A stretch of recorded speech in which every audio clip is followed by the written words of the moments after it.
अस्सलाम वालेकुम भाई जी। मैं शुगर का मरीज़ है। मेरिया दोनों लत्तां खराब सी। साल हो गया, 1 साल हो गया पूरा। दवाइयां लियान तो ना मैं मजबूर होया पिया।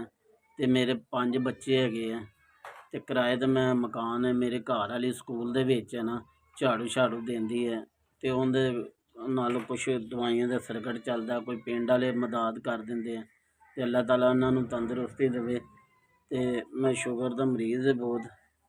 तो मैनू आना दवाइयां भाई जी। मैं हुण मेरे पिंड वाले ना मेरी मदद करते हैं।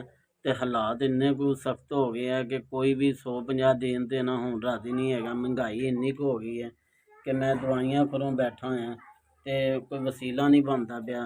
तो मैनू अल्लाह ताला ने तुहानू फरिश्ता घल के मैनू घल्लिया जे।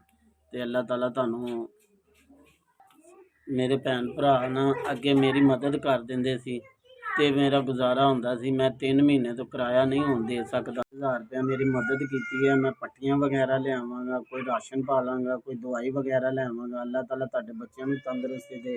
अगे भी तुसां 5-6 बारी मेरी मदद की है। तो अल्लाह ताला तुहाडा कारोबार मजीद इजाफा फरमाए, तुहाडे भैन भरावां नूं तंदरुस्ती फरमाए, तुहाडे बाल बच्चों नूं तंदरुस्ती फरमाए।